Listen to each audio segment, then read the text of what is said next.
Chères toutes et tous, je vais parler aujourd'hui de, des sciences sociales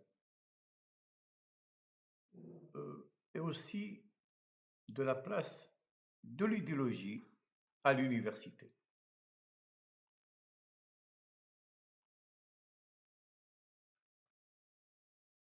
Je veux dire, quand l'idéologie prime sur la science. Aujourd'hui, retraité de l'université, je voudrais partager une réflexion sur un problème qui freine l'enseignement des sciences sociales en Algérie. Donc, trop souvent, l'idéologie prend le dessus sur la science et cela empêche le développement d'une véritable pensée critique. Il faudrait pour commencer euh, souligner l'importance des sciences humaines et sociales. Les sciences humaines et sociales ne sont pas secondaires,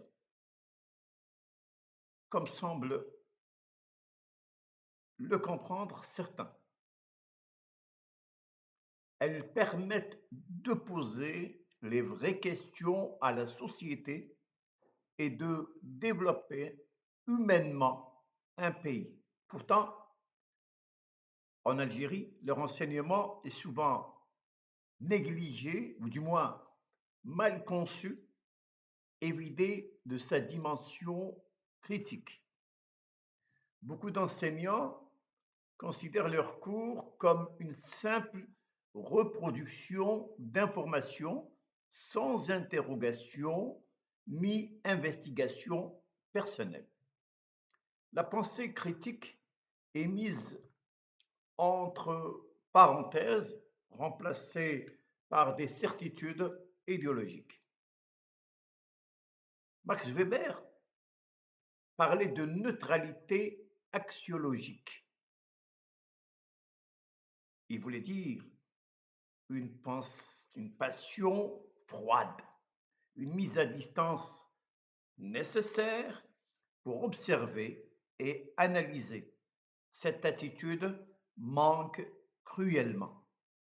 Dans les départements de langue, de droit et de sciences sociales, par exemple, des modules essentiels manquent. Philosophie, histoire des sciences et épistémologie. Je rencontre parfois, pas uniquement dans les sciences sociales et humaines, des enseignants des sciences dites dures. Certains me disent, avec une sorte de fierté, qu'ils n'ont jamais lu un roman ou vu une pièce de théâtre,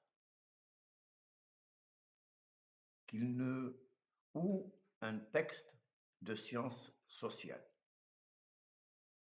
Pour eux, le savoir est une affaire technique, ce qui est extrêmement faux.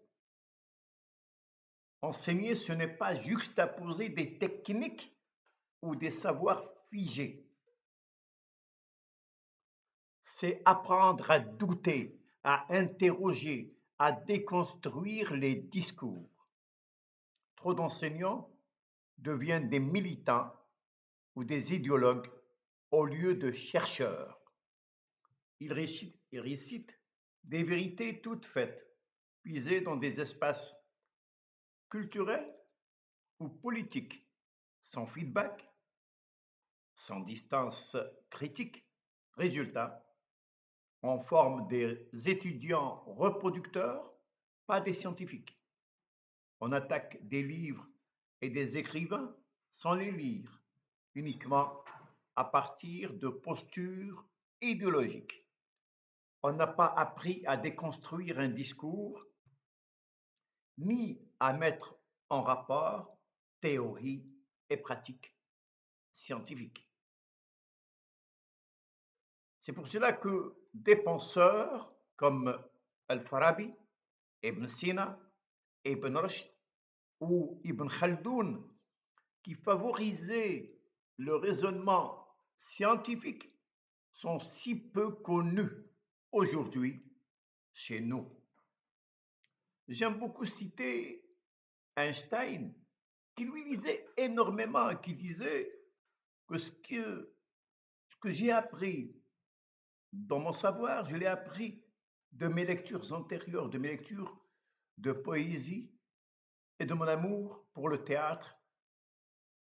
Il disait ceci: l'épistémologie sans le contact avec la science devient un exercice vide. La science, sans l'épistémologie, est primitive et embrouillée.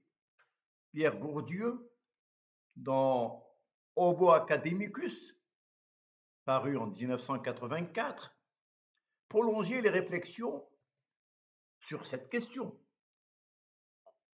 de Kant et de Weber, Max Weber, sur l'esprit critique et la neutralité axiologique. L'université devrait être le lieu du doute, de la critique, de la recherche. Et trop souvent, elle devient le lieu de la reproduction idéologique. Si nous voulons avancer, il faut redonner aux sciences humaines et sociales leur place et réapprendre à penser. L'université devrait être le lieu de la réflexion et de la liberté académique. Merci, merci.